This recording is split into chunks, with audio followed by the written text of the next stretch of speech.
जब से दिल्ली सरकार में जो केंद्र में बैठी हुई सरकार है, मोदी सरकार, उसके खिलाफ पंजाब और हरियाणा के और उत्तर प्रदेश के किसानों ने धरना प्रदर्शन किया था और किसान के मुद्दे पर जो मोर्चा खोला है, उस मोर्चे की आग अभी तक ठंडी नहीं हुई है। पूरे देश में एक ही चर्चा है कि आने वाला जो लोकसभा चुनाव है वो किसानों के मुद्दे पर होना तय है।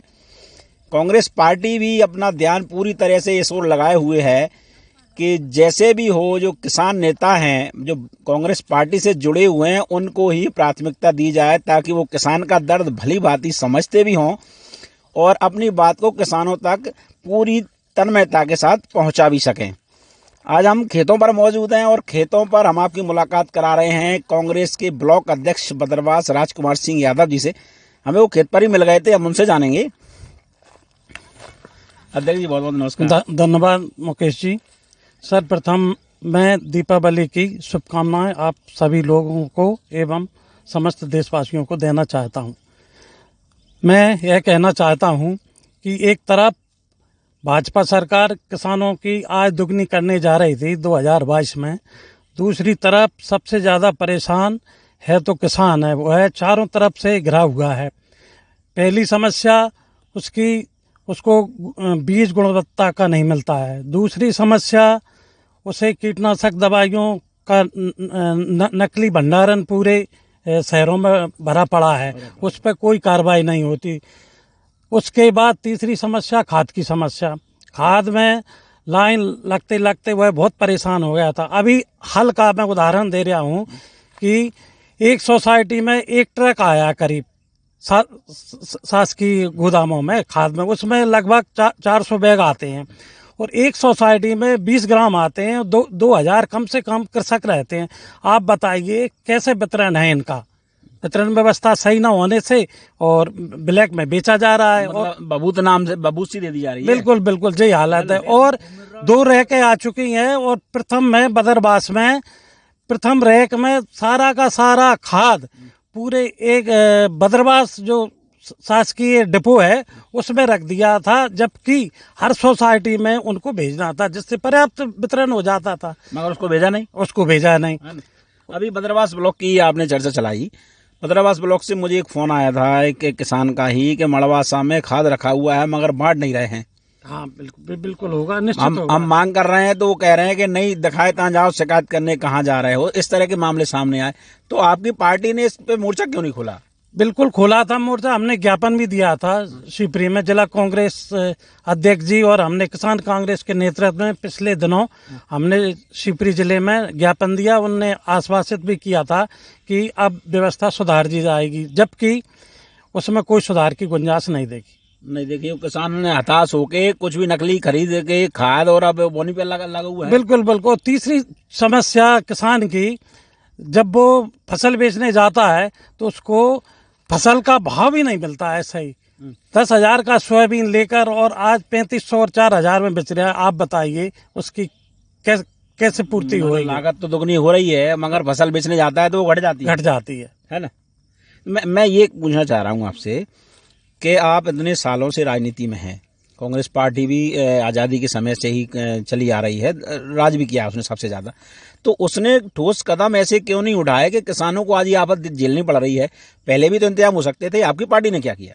नहीं, हमारी पार्टी ने देखो कर्ज माफी का जो बहुत लमसम राशि जो माफी की है वो शायद इतिहास में अभी तक किसानों की किसी ने नहीं की थी। पहली बात। दूसरी बात, किसानों के सामने देखिए, किसानों के पहले जो हमारी सरकार थी, जब कृषि विभाग द्वारा बीज भी दिया जाता था, खाद भी दिया जाता था, कीटनाशक दवाइयाँ भी रियायती दर पर दी जाती थी। आज इस टाइम बीजेपी की सरकार में आप देख लीजिए, ना तो कृषि विभाग में बीज मिलेगा तुम्हें कहीं, ना खाद मिलेगा, ना कीटनाशक। और अगर जी देने के बाद भी जो कृषि विस्तार अधिकारी की ड्यूटी होती है कि वह खेतों में भी जाकर देख सकें कि किसान की क्या तकलीफ है, लेकिन कोई सुध लेने वाला ही नहीं। वो ऑफिस नहीं छोड़ते और उन्हें जो मिलता भी होगा उसका कोई हिसाब किताब नहीं है। जब हमने भी उनसे बात की कि आपके यहाँ कुछ खाद बीज और क्या व्यवस्था है, तो उनका कहना है कि हमारे यहाँ बहुत कम टारगेट आता है, अब हम किसको दें, इसलिए हम लैप्स कर देते हैं उसे। अच्छा, मतलब राजनीतिक इतने हावी हो गई है राजनीति कि किसी के भले बुरा होना नहीं चाहते, बस बस बस है ना। बस, तो मतलब सीधे किसानों से संपर्क है नहीं है, क्योंकि ऐसे नहीं छोड़ते। नहीं छोड़ते। मैं आपसे ये पूछ रहा हूँ, ऐसे आप किसान हैं, खेतों पर आप घूम रहे हैं, सबसे पहले तो ये बताइए कि आपका मूल रूप से धंधा खेती है? खेती है, कृषि है। कितनी बीघा में जमीन खेती करते हैं आप? मेरी करीब 100 बीघा में खेती है मेरी। 100 बीघा में खेती करते हैं। तो इसके अलावा भी और व्यवसाय है आप? और मेरा एक वेयर हाउस है, धर्म कांटा है एक, बाद बाकी। मतलब संपन्न है आप पूरी तरह से। हाँ, अगर मान लीजिए मैं अपने दर्शकों से कहूं कि अगर आप एक क्षेत्र के नेता के तौर पे, विधायक के तौर पे अगर किसी को देखना चाहते हैं, तो मेरा आपसे विशेष अनुरोध है कि किसी मंच पर 5 मिनट के भाषण से आप इम्प्रेस ना हों, उसके पूरे जीवन परिचय जानें कि क्या वाकई में वो घर में खाते पीते परिवार से है या नहीं है। अगर मान लीजिए अगर वो घर में बकरियां पाल रहा है या मजदूरी कर रहा है, फिर अगर वो नेता बन जाता है तो क्या हालत होगी आप समझते हैं। मैंने इनसे पूछा कि आपके पास ज़मीन है, जायदाद है, वेयर हाउस है, धर्म कांटा है, कुल मिला के ये है कि जनता की सेवा करने की अगर ये मन बनाते हैं तो पर्याप्त है इनके पास साधन कमाई के लिए, बच्चे पालने के लिए। तो अब और बताइए मुझे, आपने बताया कि आपके पास वेयर हाउस है, खेती बाड़ी है, सबका घोड़ा गाड़ी भी होगी आपके पास, तो गाड़ी है ना। कितने वर्षों से आप राजनीति में हैं? मैं करीब 90 से कर रहा हूँ, 90 से। 32 साल हो गए? हाँ, 32 साल से। मैं सर्वप्रथम युवक कांग्रेस का अध्यक्ष बना था। अच्छा। बदरवास में। तो आप एक बताइए, आप तो अपनी विधानसभा छोड़ के भी कई बार सीमाएं लांघ चुके हैं, आप तो पिछोर विधायक के भी प्रतिनिधि रहे हैं। मैं शुरू से ही, जब वह लोकसभा में 96 में लड़े थे चुनाव, यहाँ पे सर्वप्रथम कांग्रेस से राम सिंह जी यादव जी को टिकट मिला था, लेकिन उन्होंने टिकट को वापस किया और उसके बाद राजमाता जी के खिलाफ वापस किया। और केपी सिंह जी जो हमारे नेता हैं, उन्होंने दम भरी और चुनाव लड़ा।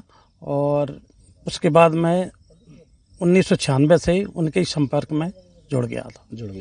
तभी से आप लगातार सक्रिय हैं? सक्रिय हैं। अच्छा, ये तमाम जो नेता थे, अभी सिंधिया जी जब भाजपा में गए तमाम लोग चले गए, फिर आप क्यों नहीं गए? क्या केपी सिंह जी के साथ की वजह से या दिग्विजय सिंह के साथ की वजह से? नहीं, हमारी आस्था शुरू से ही, मैं जब 1990 से ही मैं जब पार्टी में ज्वाइन की थी मैंने, तब से ही मैंने दृढ़ निश्चय कर लिया था कि मैं कांग्रेस पार्टी में ही रहूँगा। बिल्कुल, जब तक मैं जिंदा रहूँगा, जब तक पार्टी में ही रहूँगा।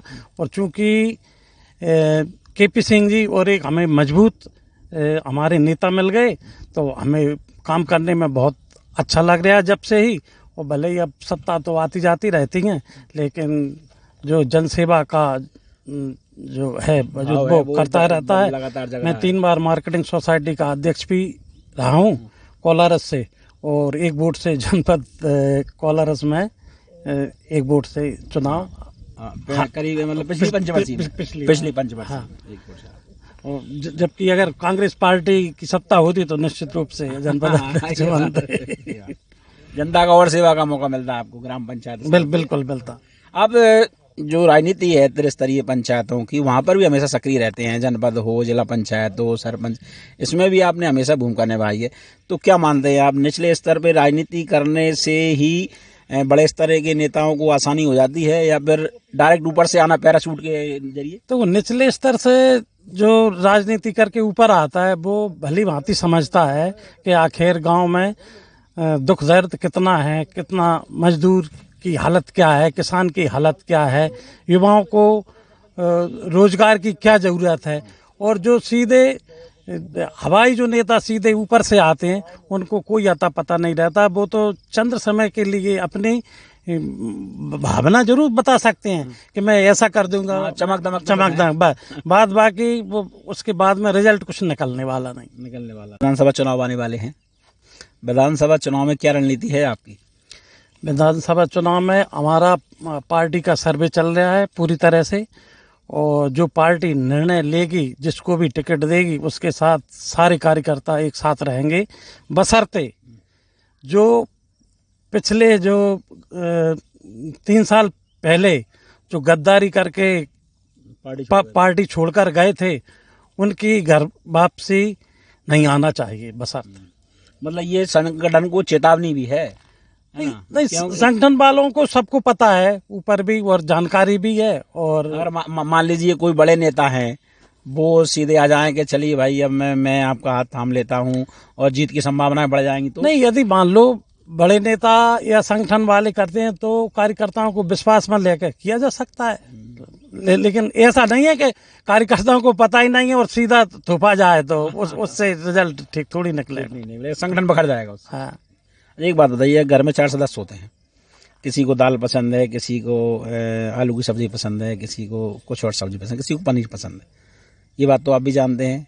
भारतीय जनता पार्टी अगर मान लीजिए सिंधिया जी के आने से मजबूत हुई है, तो कांग्रेस की विचारधारा भी अभी समाज से गांव-गांव से मिटी नहीं है।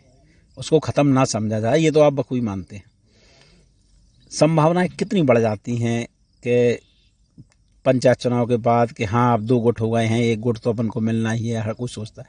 आप जब जा रहे हैं गांव-गांव में तो क्या महसूस हो रहा है, कितनी संभावनाएं बढ़ रही हैं आप? देखो, हमने जो गांव में जो जाकर यह महसूस किया है कि नेताओं के जाने से कुछ होने वाला नहीं है। जो जनता जो फैसला करेगी वो जरूरी नहीं है कि नेताओं की भीड़ को देखकर फैसला करेगी, और जनता तो बिल्कुल स्वतंत्र रहती है। उसे यह नहीं रहता है कि कौन से नेताजी किधर हैं और कौन से नहीं हैं। उन्हें तो केवल सुख सुविधाएं और वो मिलना चाहिए, और जहाँ समस्याओं का अंबार लगा हो उस पार्टी को स्वतः ही जनता त्यागती है, निश्चित रूप से। आखिर में मेरा सवाल ये है कि आप भी कोई भी बड़ी समस्या हो चूकती नहीं है, हमेशा उस मुद्दे को उठाते हैं, चाहे सोशल मीडिया पर उठाएं, कहीं भी सक्रियता आपकी दिख रही है विधानसभा में। क्या संभावना है कि आपको ऊपर से इशारा मिला है या आप पूरी तैयारी में है इस बार विधानसभा? देखो, अभी तो 1 साल बाकी है चुनाव के लिए, और जो पार्टी के फैसले के लिए हम लोग सब लोग तैयार। अभी हम इस उसमें नहीं है कि टिकट किसको मिले और किसको ना मिले और कितने उम्मीदवार हैं। अभी तो पार्टी को संगठित करने की ज़रूरत है, और संगठन का अभी हमारा राष्ट्रीय अध्यक्ष का चुनाव हो चुका है, और अब जिला स्तर पे भी जो पदाधिकारी और ब्लॉक स्तर पर बनेंगे और उनकी जो टीम खड़ी होगी उससे हम पार्टी को मजबूत करने में लगे हुए हैं। और विशेष रूप से पोलिंग स्तर पर हमारी गांधी यात्रा का कार्यक्रम बन चुका है। गांधी यात्रा हर पोलिंग पर पहुंचेगी 26 जनवरी तक। पूरे पोलिंगों पर पहुंचने का कार्यक्रम है हमारा।